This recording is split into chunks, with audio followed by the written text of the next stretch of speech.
The blood spilled across her white blouse before she even saw the knife, but it wasn't hers, it belonged to the man who'd cornered her in the service hallway, and she'd grabbed the first thing her shaking fingers found, a corkscrew someone left on a tray, and drove it into his wrist when he lunged. Danika Anders ran. She ran through the back corridors of the Elysian Grand Hotel, past surprised waiters and kitchen staff, her heart hammering so hard she thought it might crack her ribs. The gala's music swelled somewhere ahead, violins and soft laughter, a world away from the three debt collectors hunting her through the building. She'd borrowed a gown from the theater where she worked as a seamstress, borrowed without asking, really, because tonight was supposed to be her one chance to slip into the gala, find Marcus Verne, and beg the wealthy philanthropist for a loan. A real loan, not the nightmare trap her mother had fallen into before the cancer took her 6 months ago. $50,000. That was what the Crimson Syndicate claimed her mother owed, though the original loan had been $8,000. Interest compounded daily, they said. Fees for late payments, penalties for breathing, practically. Danika had tried to pay it down with her seamstress wages, but it was like bailing out the ocean with a thimble. And tonight they'd sent men not to collect money, but to collect her. She burst through a door and found herself in a grand hallway lined with gilt mirrors and crystal sconces. The gala's main ballroom opened to her left, and she could see them inside. The beautiful people of the city, draped in silk and jewels, champagne flutes catching the light. She looked down at herself. The borrowed emerald gown was lovely, or had been, before the blood spatter. Her dark hair had come loose from its pins. She looked like exactly what she was, a terrified girl running for her life. Footsteps behind her, heavy, purposeful. "There she is!" Danika's breath caught. She ran into the ballroom, weaving between startled guests. A waiter stepped aside as she passed, and she heard someone gasp. The music faltered. She couldn't see any security, couldn't spot Marcus Verne in the crowd, couldn't a hand closed around her elbow. She spun, ready to scream, and found herself face to face with someone who made her forget how to breathe for an entirely different reason. He was impossibly tall, dressed in a black suit that probably cost more than her yearly rent, and he looked like he'd stepped out of a painting from centuries past. His skin was pale as marble, luminous in the chandelier light. His hair fell in white waves to his shoulders, striking against his severe, aristocratic features, and his eyes, deep crimson, like dark wine held up to firelight, fixed on her with an intensity that pinned her in place. "Please," she gasped, her free hand clutching at his sleeve. "Please, they're going to take me. I need you to pretend, just for tonight. Just tell them I'm with you. Tell them I'm your—" The words tumbled out in a desperate rush. "Your wife. Just pretend I'm your wife." The man's expression didn't change, but something flickered in those red eyes. Behind her, she heard her pursuers pushing through the crowd. She tightened her grip on his sleeve, the fine fabric bunching under her fingers. "Please," she whispered. He reached up with his free hand and brushed a strand of hair from her face, the gesture surprisingly gentle. When he spoke, his voice was deep and carried an accent she couldn't quite place, something old-world and elegant. "There is no pretending." Before she could process what he meant, he pulled her closer, his arm sliding around her waist. The three men from the syndicate broke through the circle of onlookers. The one she'd stabbed had a handkerchief wrapped around his wrist, blood already seeping through, and stopped dead when they saw who held her. The transformation was instant. The lead collector, a square-jawed man named Victor, who'd threatened to sell her to a brothel if she didn't cooperate, went white. Actually white. All the color draining from his face like someone had pulled a plug. "Lord Nightshade," Victor said, and his voice shook. We weren't aware." "Aware of what?" The man holding Danika, Lord Nightshade, apparently sounded almost bored. "That you're pursuing my wife through a public venue? That you frightened her? That one of you has drawn her blood?" His eyes fixed on the spatter across her gown. "Actually drawn her blood." "No, my lord, that's not her blood, that's—" "Whose blood is it?" The question came out soft, dangerous. Victor swallowed hard. "Mine, my lord. She stabbed me when you were accosting her in a service hallway." It wasn't a question. Lord Nightshade's arm around Danika's waist tightened fractionally. "Leave," Now, if I see any of you near her again, I'll demonstrate why humans don't hunt vampires. Vampires hunt humans." The word hung in the air. Vampires. Danika's racing thoughts caught on it, turned it over. She'd heard rumors, of course, everyone had, but most people dismissed them as urban legends, stories to explain the reclusive wealthy families who only appeared at night, who never seemed to age. She'd never quite believed it. The white hair, the red eyes, the way the collectors looked ready to bolt despite being armed and outnumbering him. The collectors fled. The crowd around them had gone utterly silent. Danika became aware of dozens of eyes on them, some human, some with that same telltale crimson tint. She started to pull away, started to stammer an apology, but Lord Nightshade kept his arm around her waist. "The excitement's over," he announced to the room, his tone light now, almost playful. "My wife was accosted by some rather persistent salesman. I've dealt with it."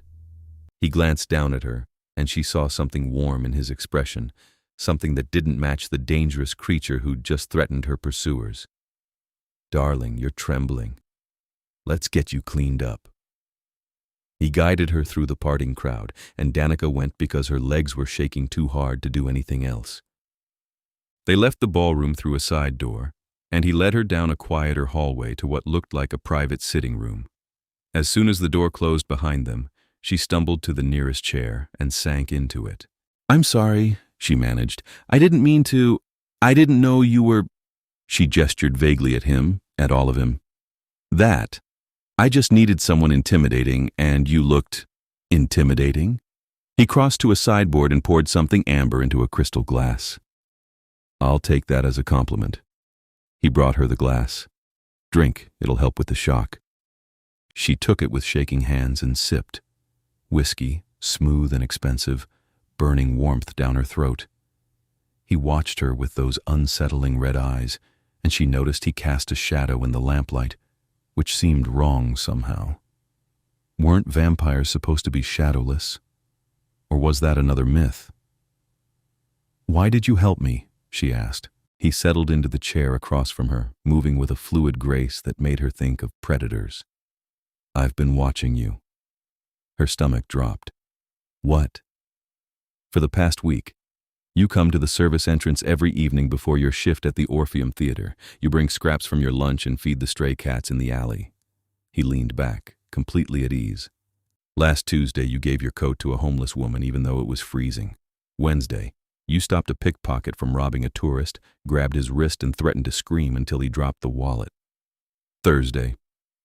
"You've been stalking me?" Danika set down the glass before she could drop it. "I prefer observing with interest. Stalking sounds so sinister." The corner of his mouth quirked. "I'm Nightshade, by the way. Since we're married now, you should probably know your husband's name." "We're not. That was just—" She stopped. "They believed you. The Crimson Syndicate knows exactly who I am, and they know the penalty for harming anyone under my protection." He said it matter-of-factly, the way someone might mention the weather. "You, however, didn't know who I was, which I found refreshing. Most people at these events either fawn desperately or flee. You grabbed my arm and gave me orders." "I didn't order you. I begged." "Semantics." He waved a hand. "The point is, you're in considerable trouble, Danika Anders, and I'm offering you a solution." She blinked. "How do you know my name?" "I'm the Vampire King of the Eastern Dominion. I know a great many things." He leaned forward, elbows on his knees. "The Crimson Syndicate has been a thorn in my side for months. They operate in the gray areas between human and vampire territories, preying on both. They skim from humans like you, trap them in debt bondage, and they've been bold enough to cheat some of my lesser vampires as well, younger ones who don't know better, who get lured in with promises of quick wealth. It's embarrassing, frankly. A vampire should never be stupid enough to fall for a loan shark."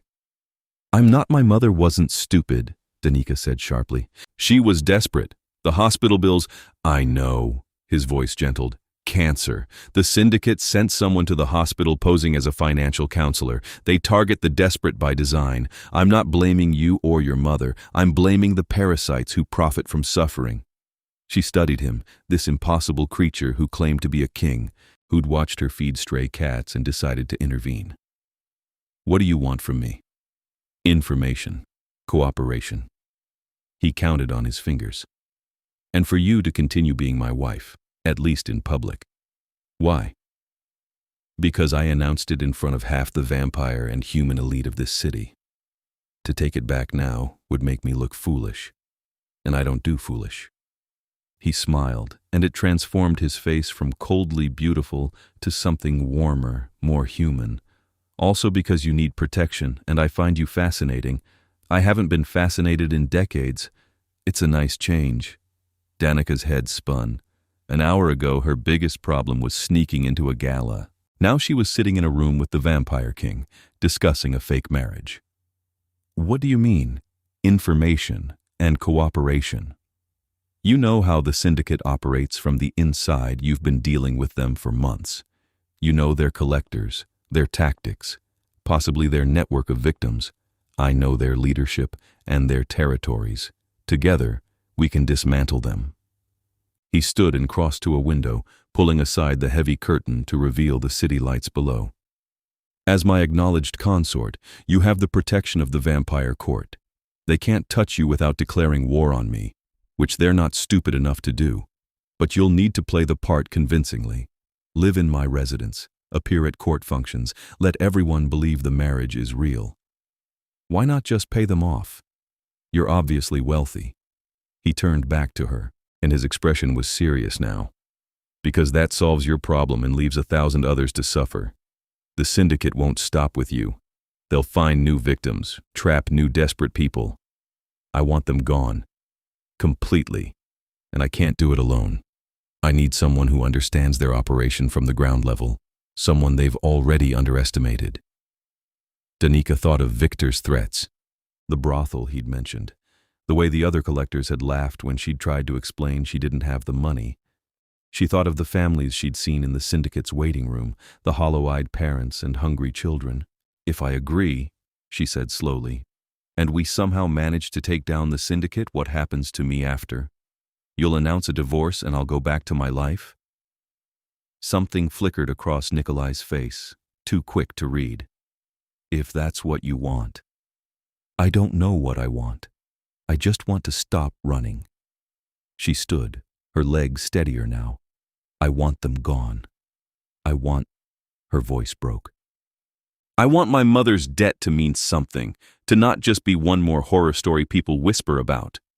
He crossed the room to her in 3 strides, inhumanly fast, and took her hands in his. His skin was cool, but not unpleasant. Then help me. Let me protect you. Together we'll burn their operation to the ground and salt the earth where it stood. She looked up at him. She had to tilt her head back. He was easily over 6 feet and saw nothing but sincerity in those strange red eyes. A vampire. A king. A man who'd spent a week watching her feed stray cats before deciding she was worth saving. Okay, she whispered. Okay. His smile was brilliant. Excellent. Now, first things first, we need to get you out of that gown and into something without blood on it. Then I'll take you home so you can pack. You'll move into my residence tonight. Tonight? The syndicate knows I claimed you. They'll be watching your apartment. If you go back alone, they'll know it was a bluff. He pulled out his phone. Somehow, the gesture looked odd coming from someone so otherworldly, and typed something. I'm sending a car for your things. You can direct the staff on what to pack. In the meantime, my driver will take us to Thornfield Manor. You live in a place called Thornfield Manor? Despite everything, she almost laughed. Of course you do. I've lived in many places over the years. That one has the best security and the most comfortable guest rooms. He guided her toward the door. Come, we have a lot to discuss, and I'd prefer to do it somewhere the syndicate isn't watching. As they walked back through the hotel's hallways, servants' corridors this time, avoiding the gala, Danika's mind raced. This was insane, all of it. 24 hours ago, she'd been a seamstress drowning in inherited debt. Now she was the supposed wife of a vampire king, about to move into a manor and help dismantle a criminal empire. A part of her whispered that she should be terrified. Nightshade was a vampire, a predator, something that drank blood to survive. But he'd sent her pursuers running with a few words. He'd been gentle when he touched her. and he'd spent a week watching her feed stray cats before deciding she was worth his time. She'd trusted worse people with less reason. They emerged into the hotel's underground parking garage where a sleek black car waited. The driver, an older man with the same pale skin and red eyes, opened the door without a word. Nikolai handed her in first, then slid in beside her. As the car pulled out into the night, Danika turned to him. "You said there's no pretending. What did you mean?" He met her eyes, and in the passing streetlights, his face was all sharp angles and ancient beauty. "I meant that I don't do anything by half measures. If I claim you as my wife, you are my wife in every way that matters. The court will see it. The syndicate will see it. And—" He paused. "And I will see it. The only question is whether you'll come to see it the same way." Her breath caught. "You don't even know me. I know you feed hungry things and give away your coat in winter. I know you fight back when cornered and refuse to beg for mercy you don't deserve." His voice dropped. "I know that when you look at me, you see a person first and a monster second. That's rarer than you think." The car wound through the city streets, climbing into the hills where the wealthy lived in guarded seclusion. Danika watched the lights fall away below and wondered what she'd gotten herself into. Wondered if this beautiful, dangerous creature beside her was her salvation or just a different kind of trap. But when Nikolai's hand found hers in the darkness of the car, his fingers threading through hers like they belonged there, she didn't pull away. Maybe that made her foolish. Or maybe, for the first time in 6 months, it made her something else entirely. Hopeful. Thornfield Manor rose from the hilltop like something out of a Gothic novel, all stone and spires, and leaded windows glowing gold against the night. The car swept through iron gates that opened at their approach, up a long drive lined with ancient oaks, and stopped before a massive carved door. Danika climbed out and stared. "This is where you live?" "One of the places." Nikolai joined her, and she noticed he moved with utter silence. "I have residences in most major cities, but this is my favorite. It has good bones. I built it myself in 1823. She turned to him. "How old are you?" 247. Old enough to know better, young enough to still make interesting mistakes." He gestured to the door, which had opened to reveal a woman in elegant black. She was human, no red eyes, and looked to be in her 50s, with silver threading through her dark hair. "Lord Nikolai," the woman said, her voice warm. "We weren't expecting you tonight. Plans changed. Margaret, this is Danika Anders, my wife." He said it so smoothly that it sounded like absolute truth. "She'll be staying with us indefinitely. Her things are being collected from her apartment. Make sure they're placed in the Rose Room." Margaret's eyes widened fractionally, but she recovered quickly. "Of course, my lord. Welcome, Mrs. Jade." "Oh, I'm not—" Danika started, but Nikolai's hand on the small of her back stopped her. "Not used to such a large household," he finished smoothly. "She's had a difficult evening, Margaret. Could you have a bath drawn in the Rose Room, and perhaps some tea and food sent up?" "Right away, my lord." Margaret disappeared into the house's depths. Nikolai guided Danika inside. The entry hall was magnificent marble floors, a sweeping staircase, oil paintings in gilded frames. But it didn't feel like a museum. There were fresh flowers on a side table, a book left open on a chair, a cat sleeping in a patch of moonlight from the window. "You have a cat," Danika said, surprised. "I have 7. They're useful for pest control and aesthetically pleasing." He led her up the staircase. "Margaret is my human liaison. She manages the staff and handles things that need doing during daylight hours. You'll meet the rest of the household gradually.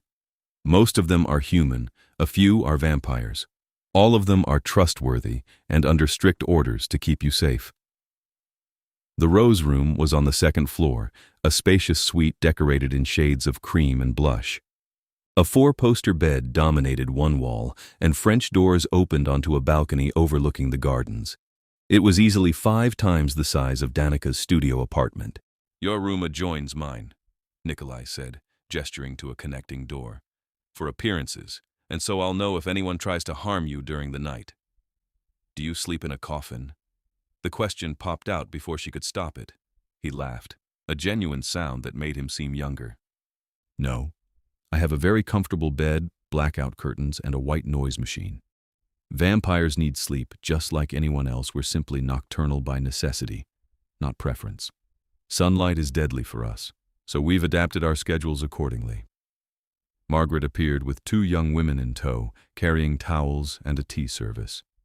Danika stood awkwardly while they bustled around, filling the ensuite bathroom with water that smelled of lavender, setting out food on a small table by the window. When they left, Nikolai turned to her. "I'll let you rest. We'll talk more tomorrow evening after I've made some calls and you've had time to process." He moved toward the connecting door, then paused.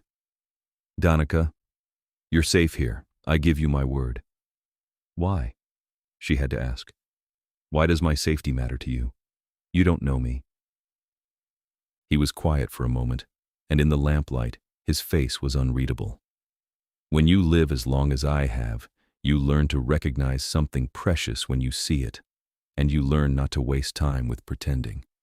Then he was gone, the door closing softly behind him. Danika sank onto the bed and buried her face in her hands. Her mind was a whirlwind: debt collectors and vampires and impossible claims of marriage. She should be terrified. She should be planning an escape. Instead, she got up, ran the bath Margaret had drawn, and let herself sink into the hot water for the first time in what felt like forever. Her studio apartment only had a broken shower. This was a luxury she'd almost forgotten existed. By the time she emerged, wrapped in a plush robe she found hanging on the door, her things had arrived. 3 suitcases sat neatly by the wardrobe, basically everything she owned. She pulled on pajamas, sat at the small table, and ate the food that had been left. Delicate sandwiches, fruit, cheese, a pot of tea that was still hot. Through the window, the city sprawled below, a carpet of lights. Somewhere down there, the Crimson Syndicate was realizing they'd lost their prey. Somewhere down there, Victor was probably explaining to his bosses how he'd let a seamstress slip through his fingers because the Vampire King claimed her. And here, in this beautiful room, in this impossible manner, Danika Anders was supposed to become someone's wife. Not just someone, a king's wife. She thought about the way Nikolai had looked at her in the car. The warmth in his voice when he'd mentioned watching her feed cats. The absolute conviction when he'd said there was no pretending. Her mother had believed in signs. Moments when the universe pushed you in a direction and you either followed or spent the rest of your life wondering what if. Danika had never been sure she believed the same, but tonight, when she'd grabbed a stranger's arm in desperation, that stranger had turned out to be exactly the person who could save her. If that wasn't a sign, she didn't know what was. She finished her tea, climbed into the enormous bed, and fell asleep, still trying to convince herself this was all real. She woke to afternoon sunlight streaming through the curtains and the sound of soft knocking. For a confused moment, she thought she was back in her apartment, late for work. Then memory crashed back: the gala, the collectors, Nikolai. "Come in," she called, sitting up. Margaret entered with a breakfast tray. "Good afternoon, Mrs. Jade. I thought you might be hungry. Lord Nikolai asked me to tell you he's in meetings until sunset, but he'd like you to join him for dinner at 8. Danika accepted the tray: coffee, eggs, fresh pastries, and set it across her lap. "Margaret, you don't have to call me Mrs. Jade. We're not really—" Lord Nikolai asked that all staff address you as such. He was quite insistent. Margaret smiled gently. "If you need anything at all, please ring. There's a bell, pull by the door." After she left, Danika ate slowly and tried to form a plan. She needed to understand what she'd agreed to. The syndicate's operations, Nikolai's intentions, the reality of vampire politics, all of it. She couldn't just drift along hoping things would work out. She showered, dressed in her own clothes, jeans and a sweater, familiar and grounding, and explored the suite. The wardrobe held not just her packed things, but new items: dresses, gowns, shoes that looked expensive and were exactly her size. She found a note in Nikolai's angular handwriting. "You'll need appropriate attire for court functions. These are a start." Court functions. Right. She was supposed to play the part of a vampire queen. The connecting door between their rooms stood open now, and curiosity drew her through it. Nikolai's suite was decorated in deep blues and grays, masculine and elegant.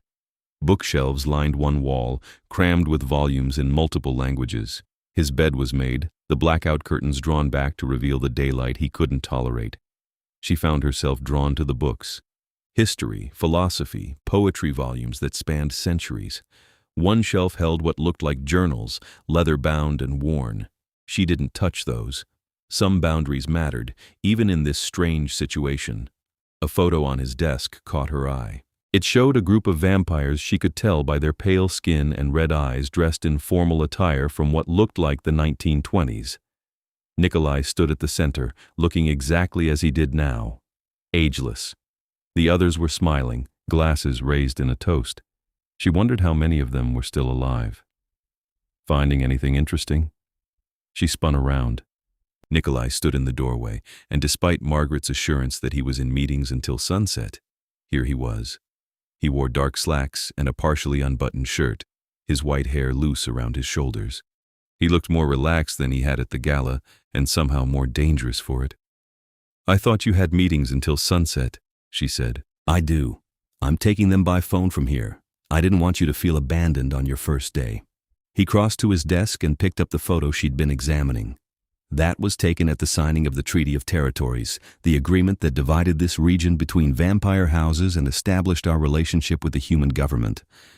Most of those people are gone now. Wars, rivalries, simple boredom leading to carelessness. Boredom? Immortality isn't what humans imagine. Yes, you have time for everything, but eventually everything starts to feel the same. That's when vampires get reckless, stop caring about consequences. It's how most of us die, not from stakes or sunlight, but from ennui. He set down the photo. "But that's a depressing topic. I wanted to check that you slept well and had everything you needed." "I did, thank you." She gestured to the wardrobe in her room. "The dresses. A stylist will come by this evening to make sure they fit properly. We have a court gathering tomorrow night. Nothing dramatic, just the inner circle, but they'll want to meet you." He studied her face. "You're nervous." "I don't know how to be a vampire's wife. I don't know how to move in your world." "You don't have to be anyone but yourself, that's the point." He moved closer, and she caught a faint scent, like cold night air, and something spicier cloves, maybe. "The people at court are expecting me to have chosen some ambitious social climber or a vampire from another house for political advantage. Instead, I'm bringing them a human seamstress who feeds stray cats. It will throw them off balance, which is exactly what I want." "Why do you want that?" "Because people reveal their true selves when they're off balance. I need to know which of my court I can trust and which have been compromised by the syndicate." He reached out and tucked a strand of her hair behind her ear, the gesture casual but somehow intimate. "Also, I like keeping them guessing. It's one of the few amusements left after 2 centuries. His phone buzzed. He glanced at it and sighed. "I need to take this call. Explore the house if you like. The library on the first floor is extensive. The gardens are beautiful, and several of my cats are usually lounging out there. Make yourself at home." He left, and Danika stood in his room for a moment longer, breathing in that cold night air scent, and wondering how her life had turned so completely upside down in less than 24 hours. She spent the afternoon in the library, a 2-story room with rolling ladders and windows overlooking the gardens. She found books on vampire history, carefully neutral accounts of the Treaty of Territories and the wars that preceded it. Apparently, 200 years ago, vampires and humans had been on the brink of open conflict until pragmatic leaders on both sides realized mutually assured destruction helped no one. Now they coexisted in a careful balance. Vampires fed on donated blood from blood banks, though the very old ones apparently had human volunteers who offered themselves willingly. Vampires contributed to society through their accumulated wealth and knowledge. Humans pretended vampires were myths and looked the other way when someone powerful and pale showed up at night. The Crimson Syndicate existed in the cracks of that system, exploiting both species, confident that neither vampire nor human authorities would intervene in what looked like ordinary loan sharking. She was reading about vampire law when Margaret found her as the sun was setting. "Mrs. Jade, the stylist is here, and Lord Nikolai asked if you'd join him for dinner in an hour." The stylist turned out to be a cheerful vampire named Lucian who took one look at Danika and declared her a dream to dress. He adjusted hems and necklines on the new gowns, chattering the whole time about court politics and who was feuding with whom. By the time he finished, Danika's head was spinning with names and alliances. "Don't worry," Lucian said, pinning up her hair in an elegant twist.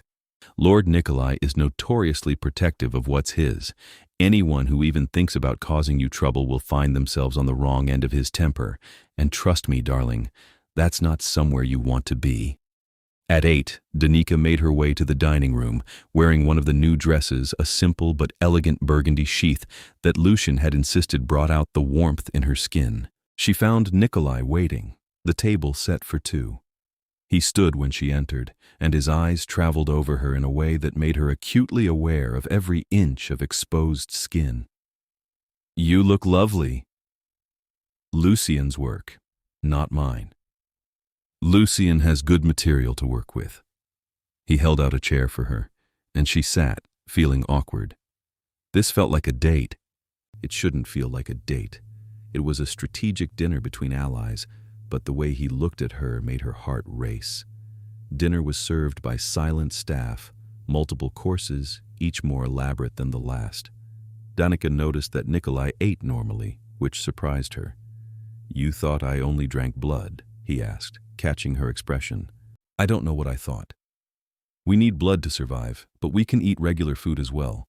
We don't derive much nutrition from it, but we can enjoy the taste." He sipped his wine. "I spent 50 years in France in the 1800s. I learned to appreciate good food and better wine. What else have you done? In 200 years?" He leaned back in his chair, considering. "I've been a soldier, a scholar, a terrible painter, and a mediocre pianist. I've traveled every continent, though I despise sea voyages. Being trapped on a ship during daylight is miserable. I've fallen in love twice, though neither time ended well. I've made fortunes and lost them and made them again. I've read thousands of books and forgotten half of them. He paused. "I've been lonely more often than not, if I'm being honest." The admission hung between them. Danika set down her fork. "You're the vampire king. How can you be lonely?" "Because being surrounded by people isn't the same as being known by someone." His eyes met hers. "Most vampires either fear me or want something from me. Humans see what I am and can't see past it. You grabbed my arm last night and ordered me to pretend to be your husband without even knowing my name. That's..." He laughed quietly. "That's the most genuine interaction I've had in years. I was desperate. I know. That's what made it perfect." He stood and offered his hand. "Come. Let me show you something." She took his hand and let him lead her through the house, down corridors she hadn't explored, to a glass-roofed conservatory at the manor's heart. Inside, night-blooming flowers filled the air with perfume, and a fountain splashed softly in the center. The glass roof revealed the stars overhead. "This is beautiful," Danika breathed. "I had it built for someone once. She died a long time ago, not through violence, just age. She was human, and I was young enough then to think I could turn her before time took her." His voice was distant. "She refused. She said she'd lived a full human life and didn't want to risk eternity to hold on to a few more years. I respected that, even though it broke my heart." "The photo in your room," Danika said slowly. "Is she in it?" "No. That was decades later. I'd learned by then not to keep pictures of people I'd lost." He turned to her. "I'm telling you this because I want you to understand something. I don't make claims lightly. When I said you're my wife, I meant it for however long you'll have me.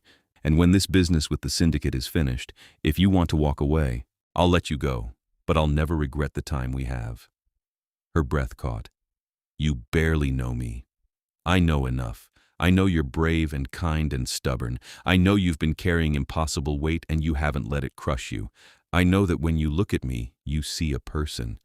He stepped closer, and she could feel the coolness radiating from his skin. "That's enough to build something real on.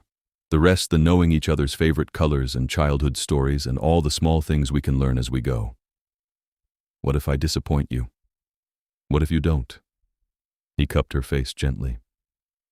Danika, I'm 247 years old. I've learned to recognize opportunity when it presents itself. You walked into my life and gave me a reason to care about something beyond politics and territory. That's a gift I don't take lightly. She should step back. She should remind him this was supposed to be a practical arrangement. Instead, she found herself leaning into his touch. This is crazy. Most worthwhile things are. His thumb brushed across her cheekbone. Tomorrow night, you'll meet my court. Some of them will test you. They'll want to see if you're worthy of your position, if you're strong enough to stand at my side. They might be cruel. If anyone crosses a line, I'll handle it, but I need you to hold your ground. Can you do that? I've been dealing with debt collectors for 6 months. I can handle snobbish vampires. His smile was proud. That's my girl. The word sent warmth through her chest. She wasn't his girl, not really, but for the first time, she wanted to be. They spent the rest of the evening in the conservatory, talking. He told her about vampire politics, the delicate balance of power between houses, the ways the syndicate had been exploiting gaps in the treaty. She told him about her mother, the theater where she worked, her dreams of designing costumes for major productions someday. It was nearly midnight when they returned to their rooms. At the connecting door, Nikolai paused. Sleep well, Danika. Tomorrow's an important night. Nikolai? She caught his sleeve. Thank you for all of this. Thank me when it's over and you're free. He covered her hand with his, cool fingers gentle over hers. Until then, we're just getting started. The next evening, Danika stood in her suite while Lucian fluttered around her, making final adjustments to the gown he'd chosen, a flowing creation in midnight blue that made her skin glow and her dark hair shine. He'd swept her hair into an intricate updo and dusted her collarbones with something that shimmered. You look like a queen, he declared. Now remember, chin up, shoulders back, and if anyone gives you trouble, just look at them like there's something unpleasant you stepped in. Works every time. Margaret appeared with a velvet box. From Lord Nikolai. Inside was a necklace of diamonds and sapphires, clearly antique and probably worth more than Danika's entire life savings. Her hands shook as she lifted it. Let me, Margaret said gently, fastening it around her neck.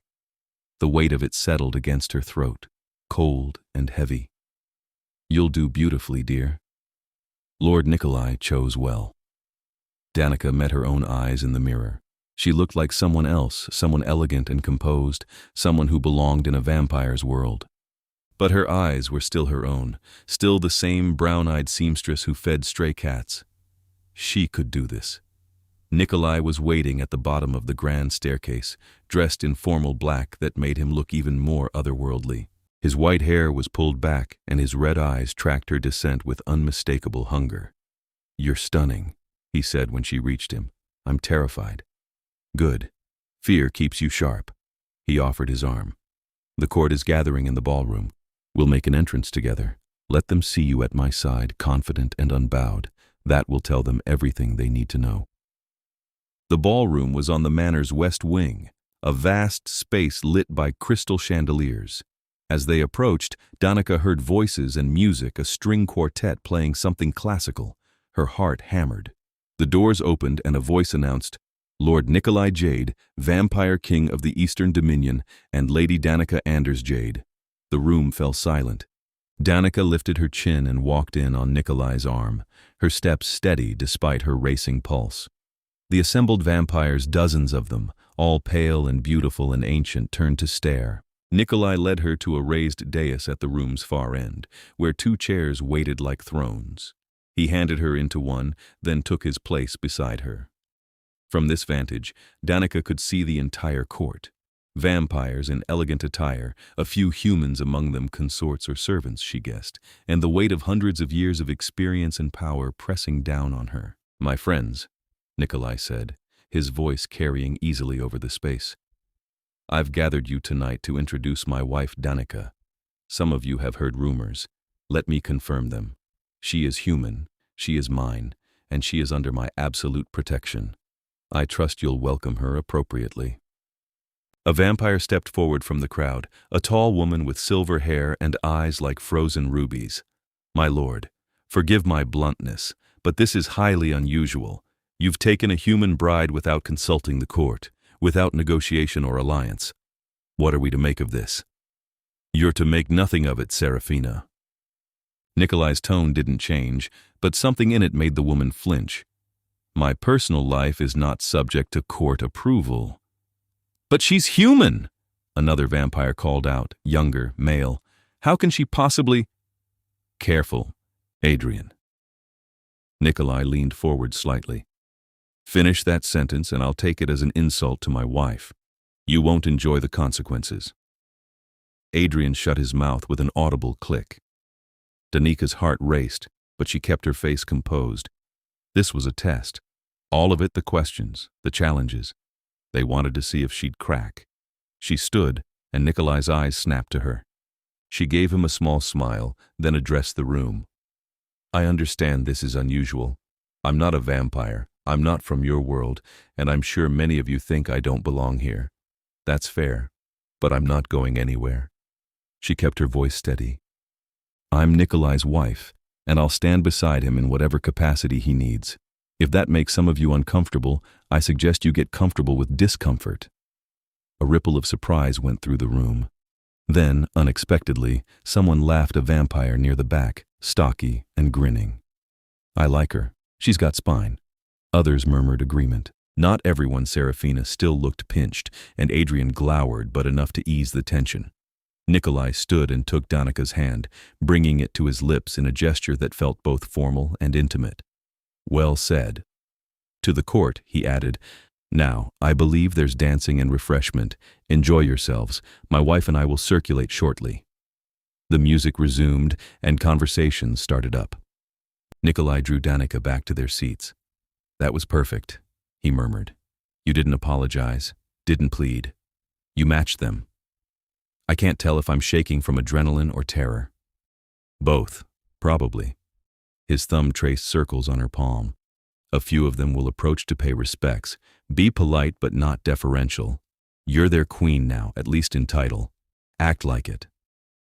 The next hour was a blur of introductions. Vampires approached in a steady stream, offering congratulations that ranged from genuine to barely concealed disdain. Danika smiled and nodded and tried to remember names and faces.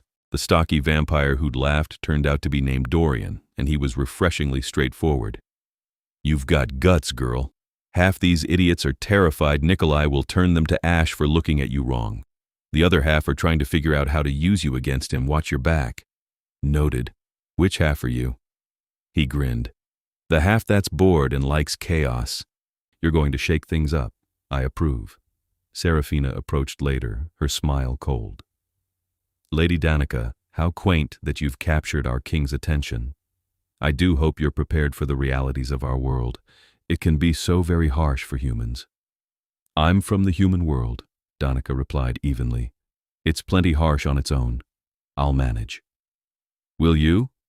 "There are dangers here beyond your comprehension. Rivalries, vendettas, politics that have simmered for centuries." Serafina's eyes glittered. "And then there's the matter of your mortality. How long do you think Nikolai's fascination will last when you start to age and he remains unchanged?" Before Danika could answer, Nikolai appeared at her side. "Serafina, are you threatening my wife?" "Of course not, my lord. Merely offering friendly counsel." "Your counsel is noted and dismissed. If I hear you've approached Danika with such friendliness again, we'll have a very different conversation." He guided Danika away, his hand firm at her waist. "Ignore her. She's been bitter since I refused her proposition 3 decades ago." "Her proposition?" "She wanted to consolidate power through marriage. I declined. She's held a grudge ever since." He led her onto the dance floor as a waltz began. "Dance with me. Let them see you're unshaken." Danika had learned to waltz at the theater basic steps for a production's ballroom scene. She let Nikolai lead her into the rhythm, acutely aware of his hand at her waist, the cool pressure of his fingers twined with hers. "You're doing beautifully," he murmured. "Several of them are already whispering about how composed you are." "I'm faking all of it." So do they. The secret of vampire society is that everyone's faking composure and hoping no one notices. He spun her and her gown flared around her legs. You fit here, Danika, better than you think. As they danced, she became aware of other eyes on them, not hostile but curious. She caught Dorian grinning at her from the sidelines, and a few other vampires nodding as if in approval. Maybe she could do this after all. The gathering lasted until nearly dawn. By the time the last guests departed, Danika's feet ached and her face hurt from smiling. She slipped off her heels in the hallway and padded barefoot back to her suite. Nikolai followed. You were magnificent tonight, truly. I'm exhausted. She reached up to unclasp the necklace, but her fingers fumbled with the catch. Here. He stepped behind her, his hands gentle at her throat as he unfastened the jewels. His fingers brushed the nape of her neck and she shivered. Cold? No. The word came out breathless. He set the necklace aside, but he didn't step away. His hands rested lightly on her shoulders. Tonight was the easy part. Tomorrow, we start planning how to take down the syndicate. That will require more than charm and composure. It will require strategy, information, and likely some danger. I can handle danger. I've been living with it for months. Not like this. He turned her to face him. The syndicate operates in the shadows, but they have connections human and vampire. When we move against them, they'll fight back. I need to know you're ready for that. I need to know you trust me to keep you safe. She looked up at him. This ancient creature who'd claimed her as his wife, who looked at her like she was something precious. Why does this matter so much to you? Taking down the syndicate. Because I'm responsible for this region, and that means protecting the people in it, human and vampire. The syndicate is a cancer, and I've let it grow because I didn't understand how deep it went. You helped me see that. His hands framed her face. And because you matter to me, and they hurt you. I don't tolerate threats to what's mine. The possessiveness in his voice should have frightened her. Instead, it made her feel safe for the first time in longer than she could remember. Then let's destroy them. Tell me what you need. His smile was fierce. Everything you can remember about their operations, names, locations, how they collect, how they communicate. We'll compile it, cross-reference it with what I know, and find their weak points. Then we'll dismantle them piece by piece. When do we start? Tomorrow evening. For now. He pressed a kiss to her forehead, chaste and gentle. Rest, you've earned it. He left through the connecting door, and Danika changed into her pajamas, her mind still racing. She'd stood in a room full of vampires and held her ground. She'd danced with a king and worn jewels worth a fortune. And tomorrow, she'd start fighting back against the syndicate that had taken so much from her. She fell asleep with a smile on her face. The next 2 weeks passed in a blur of planning and preparation. Danika spent her evenings closeted with Nikolai and his most trusted advisors, mapping out the syndicate's structure. She told them everything she could remember, the collectors who'd harassed her, the office where she'd gone to beg for more time, the whispered conversations about other victims. Nikolai's network was extensive. He had informants throughout the city, both human and vampire, and slowly a picture emerged. The syndicate operated out of a network of shell companies, with a central hub disguised as a legitimate financial services firm. They targeted desperate humans and greedy young vampires, trapping them in debt that compounded impossibly. They're laundering money through these accounts, said Cassian, a vampire who served as Nikolai's chief financial advisor. He spread papers across the table in Nikolai's study. Look, loans are issued here, payments go into this account, then the money is split. Part goes to the syndicate's leaders, part is reinvested in new predatory loans, and part disappears into offshore accounts. Who are the leaders? Danika asked. That's the question. The operation is deliberately obscure. We have names of managers and enforcers, but whoever's at the top has stayed hidden. Nikolai leaned over the papers, his red eyes scanning the figures. However, we don't need to identify them to dismantle the operation. We can hit their financial infrastructure, free their victims from the debt records, and force them into the open. How?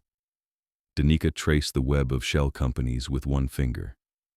If we go to human authorities, they'll start an investigation that could take years. We don't go to human authorities. We go through vampire law. Nikolai tapped one of the company names. Several of these entities have vampire investors, minor nobility, who either didn't know what they were funding or didn't care.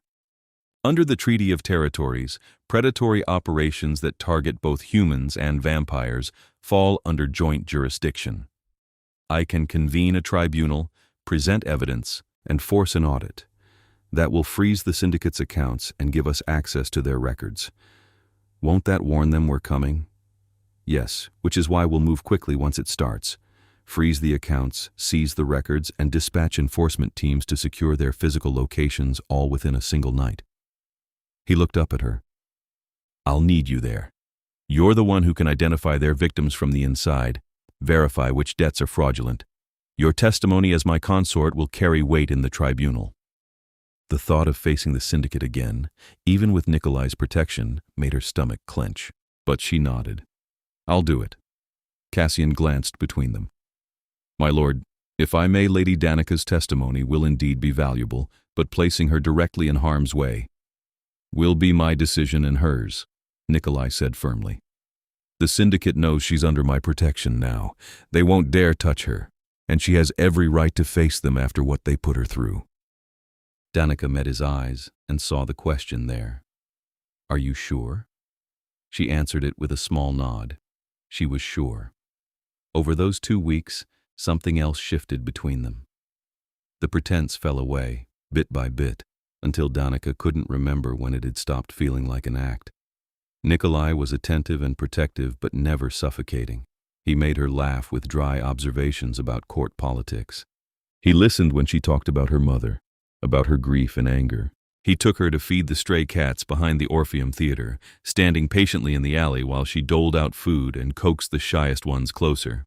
You have the patience of a saint, he remarked, watching a scarred tabby finally eat from her hand. They're just hungry and scared. They need someone to be gentle. So do most people. He crouched beside her, and the tabby sniffed his offered hand warily before allowing a scratch behind the ears. You're good at seeing that. At seeing past the fear to what someone needs. She looked at him, this powerful, ancient king crouching in a dirty alley to pet a stray cat, and felt something shift in her chest. It wasn't just gratitude anymore. It wasn't just the safety he offered or the way he'd protected her. It was him. The way he listened. The way he respected her opinions in strategy meetings. The way he kissed her forehead goodnight but never pushed for more, even though she caught him looking at her sometimes with hunger that had nothing to do with blood. Nikolai, she said softly, what happens when this is over? When the syndicate is gone? He was quiet for a long moment, still stroking the tabby. That depends on what you want. What if I don't want it to end? His hands stilled. He turned to look at her, his red eyes searching her face. What are you saying? I'm saying. She took a breath. I'm saying I don't want this to be pretend anymore, if it ever was. I want. The words stuck, terrifying and true. I want this to be real. He moved so fast she barely saw it, his hand cupping her face, his thumb brushing her cheek. It's been real since the moment you grabbed my arm and gave me orders. I told you there is no pretending. Not for me. For me either, she whispered. Not anymore. He kissed her then, there in the alley with the stray cats winding around their ankles. It was gentle at first, almost careful, as if he feared she'd pull away. When she didn't, when she leaned in and kissed him back, it deepened into something fierce and claiming. When they finally broke apart, both breathless, he rested his forehead against hers. I want to give you everything. Time, eternity, a life where you never have to be afraid again. But you need to understand what that means. Choosing me, choosing this life, it's not simple. Nothing worth having is simple. True. He kissed her again, softer. When the syndicate is gone, when you're safe and free, ask me again. Make sure it's what you want when you have the luxury of choice. I'm choosing now. I know, but choose again later, when the danger has passed. Let me court you properly, the way you deserve. His smile was crooked. I'm 247 years old. I can be patient for a few more weeks. She laughed and kissed him once more, tasting his smile. They walked back to his car hand in hand, and Danika felt lighter than she had in months.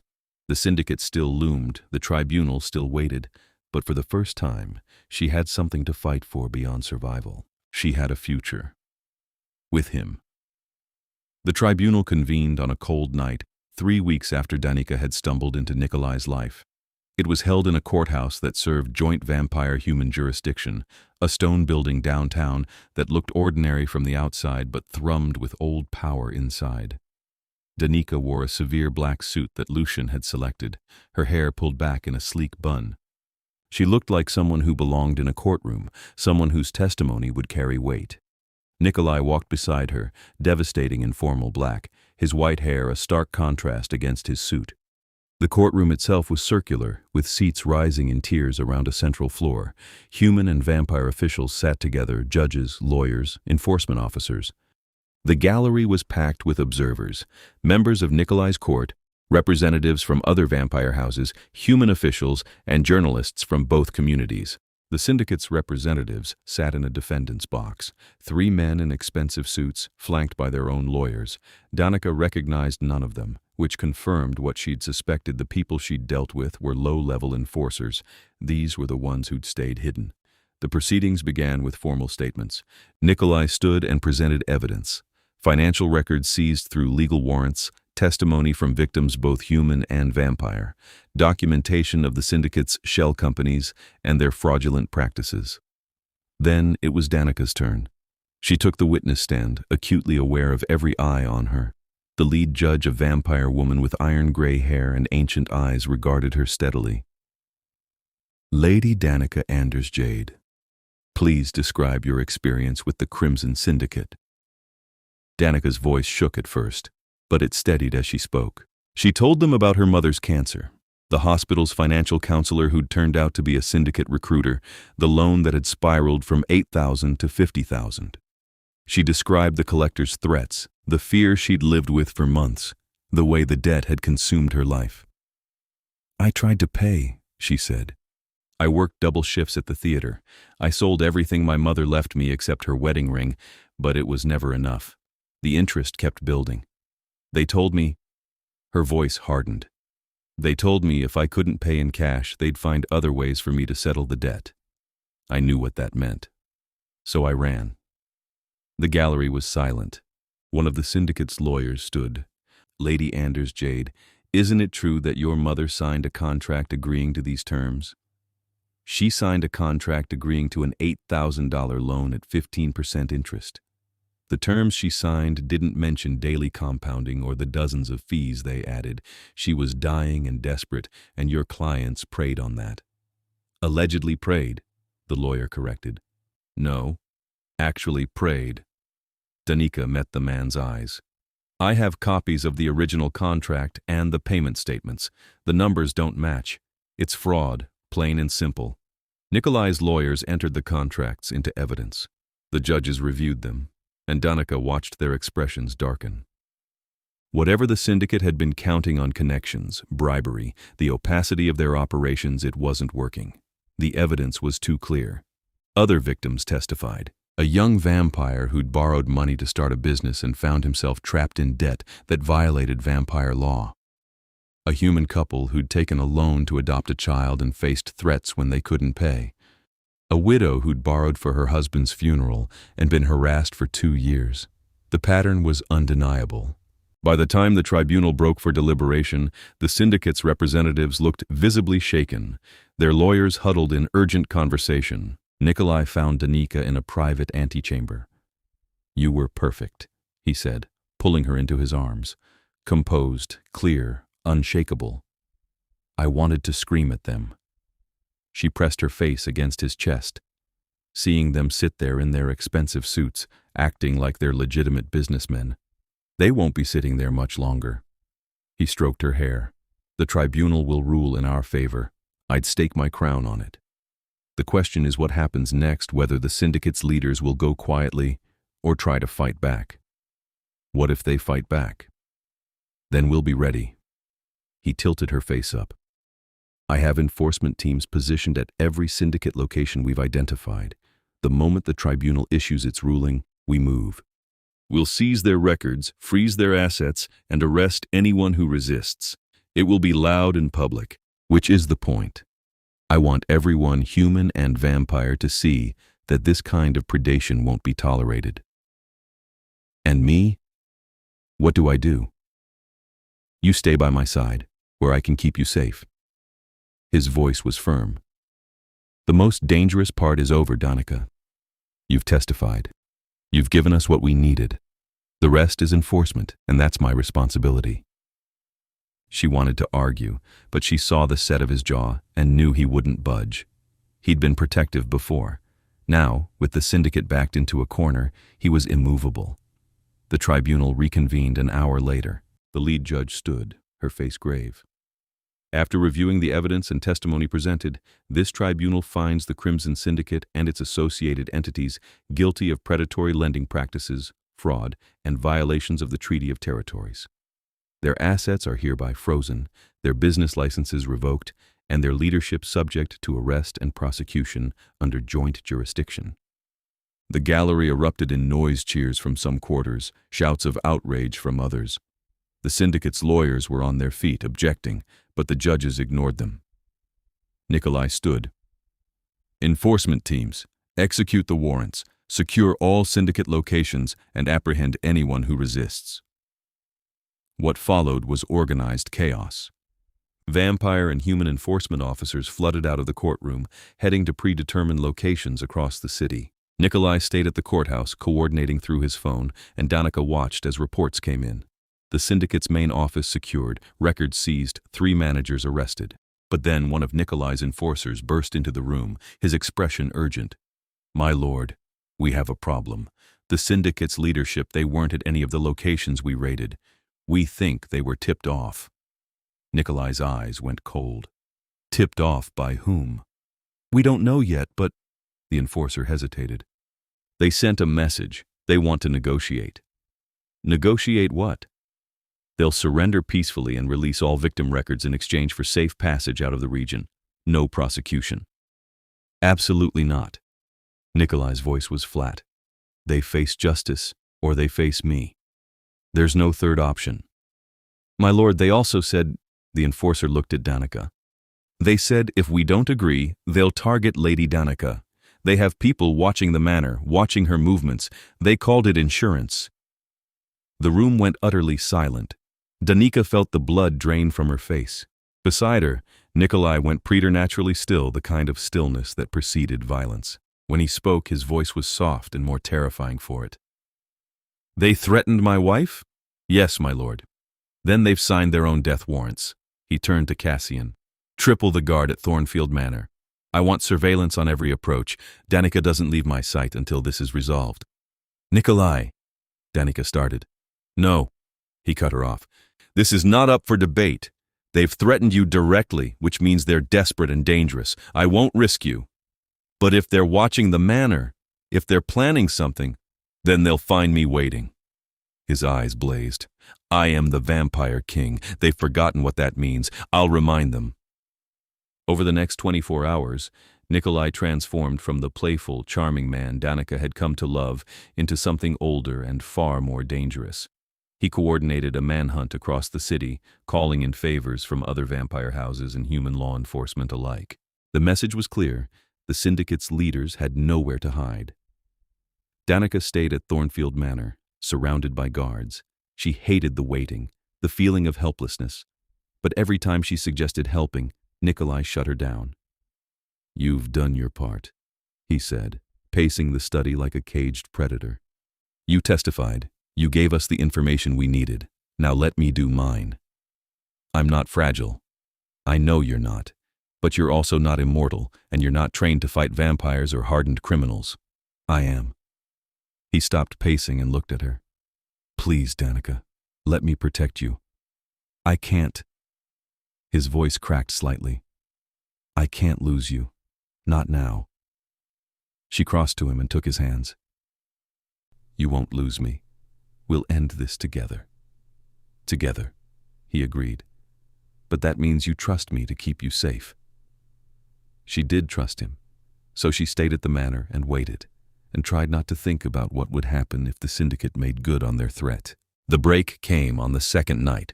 One of Nikolai's informants reported movement at an abandoned warehouse on the city's outskirts, known syndicate enforcers gathering in numbers. It looked like they were preparing to flee the region, or preparing for a final stand. Nikolai assembled his most trusted vampires, Dorian, Cassian, and a dozen others who'd served him for decades. They armed themselves not with guns, which were unreliable against vampires, but with blades and stakes and the kind of focused violence that came from centuries of experience. "I'm coming with you," Danika said. "Absolutely not. They threatened me specifically. They're using me as leverage. If I'm there, if I face them, if you're there, you're a target and a distraction." He gripped her shoulders. "Danika, I know you want to fight, but this isn't your battle, not this part. Let me end it." She wanted to argue, but she saw the fear beneath his resolve, the way his hands shook slightly on her shoulders, and she understood. He'd already lost people he cared about. He couldn't bear to risk her. "Come back to me," she whispered. "Always." He kissed her, fierce and desperate. "I love you. I need you to know that in case—" "Don't." She pressed her fingers to his lips. "Don't say it like that. You're coming back, and then I'm going to tell you the same thing, and we're going to have our future. Understand?" He smiled against her fingers. "Understood." Then he was gone, sweeping out with his enforcers, and Danika was left in the manor with guards and silence. She paced. She tried to read and couldn't focus.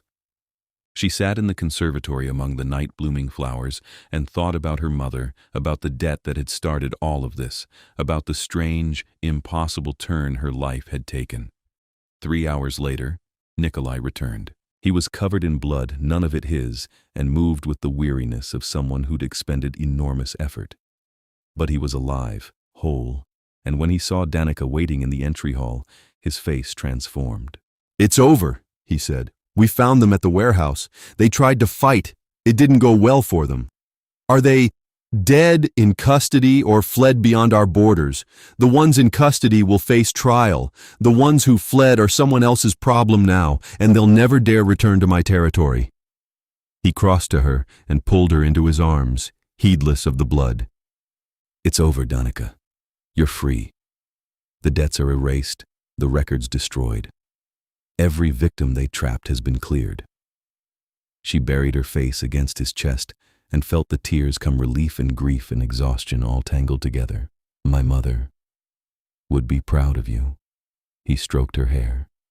"You helped free hundreds of people from the same trap that caught her. That means something." She cried until she had no tears left, and Nikolai held her through all of it, patient and steady. When she finally pulled back, she looked up at him. "You said you love me."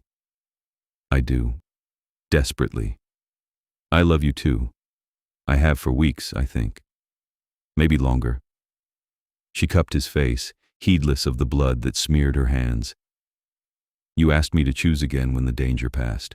I'm choosing. I want this you, us, whatever future we can build. I want it all." His smile was radiant. "Then you'll have it. All of it." He kissed her, and it tasted like promise and victory, and the beginning of something that wouldn't end. 2 months later, Danika stood in Thornfield Manor's gardens, wearing a simple white dress and flowers in her hair. The sun had just set, and the sky was streaked with orange and pink. Around her, gathered in the garden's courtyard, were the people who mattered: Margaret and Lucien, Dorian and Cassian, a handful of Nikolai's court who'd proven themselves allies, and beyond them, filling the lawn with blankets and picnic baskets, were the freed debtors, dozens of families who'd been trapped by the syndicate and were now starting over. Even the stray cats had shown up, winding between guests' ankles and purring. Nikolai stood at the courtyard's center, devastating in a dark suit, his white hair loose around his shoulders. When he saw Danika, his smile was everything joy and love and fierce possession. She walked to him without hesitation, and when she took his hands, they were steady. The ceremony was brief. A vampire officiant, neutral, respected, spoke about the joining of lives and the bonds that transcended mortality. Nikolai and Danika exchanged vows they'd written themselves, promises of love, partnership, and a future they'd fight for together. When the officiant declared them married, truly married this time, no pretense, Nikolai kissed her to applause and cheers from the assembled guests. The freed debtors shouted loudest, and Danika heard more than one person crying. The reception lasted until nearly dawn. There was food and music and dancing. Dorian got pleasantly drunk on expensive wine and gave a rambling toast about chaos and love. Margaret cried and hugged Danika so tightly she could barely breathe. Even the cats got into the spirit, stealing bits of food from plates and looking smug about it. As the sky began to lighten and the guests started to depart, Nikolai pulled Danika aside to a quiet corner of the garden. Happy? Absurdly. She leaned against him. 2 months ago, I was running for my life. Now I'm married to a vampire king and surrounded by freed debtors and stray cats. It's surreal. Good surreal or bad surreal? The best surreal. She turned to face him. We still need to talk about the future, though. About... She gestured vaguely at herself. Mortality, aging, all of that. We have time to decide. He tucked a strand of hair behind her ear. If you want to turn to become vampire, I'll turn you myself, and I'll make sure the transition is as gentle as possible. If you want to live out your human life first, I'll be here for every moment of it. Either way, you're mine and I'm yours. That doesn't change. What do you want? I want you happy and safe. Everything else is negotiable. He kissed her forehead. But if you're asking my preference, I'd love to have eternity with you. I'd love to travel the world together, show you places I haven't seen in decades, build something that lasts, but only if it's what you want. I won't pressure you. She thought about it. About the life she'd known, hard work and constant worry, the fear of losing what little she had. About the life she could have, adventure and security, love that didn't have an expiration date. Ask me in a year, she said. Let me adjust to being a vampire's wife before I become a vampire myself. But, she smiled, I think you know my answer already. His answering smile was brilliant. I think I do. They stayed in the garden until the sun threatened to rise, then retreated inside to Nikolai's their rooms. He had to sleep soon, before daylight made it dangerous to be awake, but they had a few hours yet. Danika changed out of her wedding dress, and they lay together in the big bed, talking quietly. About their plans, their hopes, the ways they'd start to integrate their lives more fully. Nikolai wanted to introduce her to his other residences, the ones scattered across the globe. Danika wanted to continue her work at the theater, maybe start designing costumes more seriously. You can do anything you want, Nikolai murmured, his fingers tracing patterns on her arm. Money isn't a concern. Time isn't a concern. The world is open to you now. I want to help people, the way you helped me. She rolled over to face him. There are others like me, people trapped by debt or circumstance. Maybe we can set up a foundation. Help them get clear before it gets as bad as it did for me. Consider it done. We'll establish it in your mother's name. Tears pricked her eyes. You'd do that? Danika, I'd give you the world if you asked. A foundation is the least of it. He kissed her temple. You've made me remember what it means to care about something beyond politics and power. That's a gift I can never repay. You saved my life. I think we're even. No, you saved mine first. You just didn't know it. I was going through the motions, existing but not living. You changed that. He pulled her closer. You gave me a reason to be more than just the vampire king. You gave me a reason to be Nikolai again. She kissed him, slow and deep, and felt the truth of it in the way he held her, like she was precious, like she was everything. They made love as the sky outside began to lighten, urgent and tender and full of promise. And when Nikolai finally had to sleep, the sun creeping toward the horizon, Danika lay beside him and watched him rest. Her husband, her vampire king, her future. She thought about the night she'd grabbed his arm in desperation, begging him to pretend. The way he'd looked at her and said there was no pretending. He'd been right. There never had been. This was real. All of it. And it was just the beginning. A year later, Danika stood in the same garden on another evening, watching the sunset with Nikolai beside her. The foundation they'd established, the Elena Anders Foundation, named for her mother, had helped over 300 people escape predatory debt. The theater had promoted her to lead costume designer, and she'd traveled with Nikolai to Paris, Tokyo, and Cairo, seeing the world through his eyes and falling more in love with both him and the life they were building. "Are you ready?" Nikolai asked quietly. She knew what he meant. They'd talked about it endlessly over the past year, the process of turning, the risks, the changes she'd undergo. She'd met other vampires who'd been turned and heard their stories. She'd prepared as much as anyone could, and she'd made her choice. "I'm ready." She turned to him, taking both his hands. "I want this. I want forever with you." His eyes blazed with emotion, joy and love, and something like awe. "Then you'll have it." The turning happened that night, in their bedroom with the blackout curtains drawn. Nikolai was gentle, walking her through every step. The bite didn't hurt as much as she'd feared. There was pain, yes, but also a strange euphoria as her human blood mingled with his venom. She slept for 3 days. When she woke, the world had changed. Colors were brighter, sounds were sharper. She could hear Nikolai's heartbeat from across the room, could smell the individual flowers in the vase on the table. Her body felt strong, powerful, like she could run for miles without tiring. And when she looked in the mirror, she saw pale skin, red eyes, and the same face she'd always had but transformed, made eternal. Nikolai appeared behind her in the reflection, his hands on her shoulders. "How do you feel?" "Like myself, but more." She turned to face him. "Is it always like this?"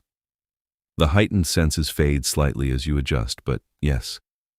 You'll be stronger, faster, and functionally immortal, barring violence or extreme carelessness." He cupped her face. "Welcome to eternity, my love." She kissed him, tasting the truth of it. She was vampire now. She was his equal in ways she hadn't been before. They had forever ahead of them time to build their foundation, to travel, to love without the shadow of mortality hanging over them. "No regrets?" Nikolai asked when they finally broke apart. "Not a single one." 3 years after that, Danika sat in the conservatory with a stack of files from the foundation, reviewing applications. Beside her, one of the manor's cats, a gray tabby named Storm, dozed in a patch of moonlight. Nikolai found her there, as he often did, and settled into the chair beside her. "Working late?" "There's a family in the city, similar situation to my mother's. Medical debt, predatory lender. I want to help them." "Then we will." He pulled one of the files toward him, scanning it. "This is good work, Danika. You're changing lives." "We're changing lives." She set down her pen. "I couldn't do it without you. We're partners, in everything." He laced his fingers through hers. "I have news, incidentally. Dorian called. He's getting married to a human, of all things. He wants us at the wedding." Danika laughed. "Dorian's getting married? I can't imagine him settling down." "Neither can I, but apparently love makes fools of us all." He kissed her knuckles. "He said we inspired him. Seeing us together made him believe it was possible. We're an inspiration. That's terrifying. Or wonderful." He pulled her into his lap and she went easily, curling against him. "We've built something good here, haven't we? The foundation, the life we're living, the example we're setting. I'm proud of us." "Me too." She rested her head on his shoulder. "Sometimes I think about that night at the gala, how desperate I was, how sure I was that my life was over. And now I know it was just beginning." She looked up at him. "You said there was no pretending. You were right. Every moment since then has been real." "Every moment," he agreed.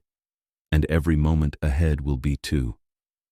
They sat together in the conservatory as night deepened around them, surrounded by flowers and sleeping cats and the quiet peace of a life well lived. Outside, the city glittered, full of people they'd helped and would help, full of possibility and promise. Danika had grabbed the arm of a stranger once, begging him to pretend she was his wife. He'd said there was no pretending, and he'd been right. There never had been any pretending. There was only love, real and fierce and eternal, and it was everything.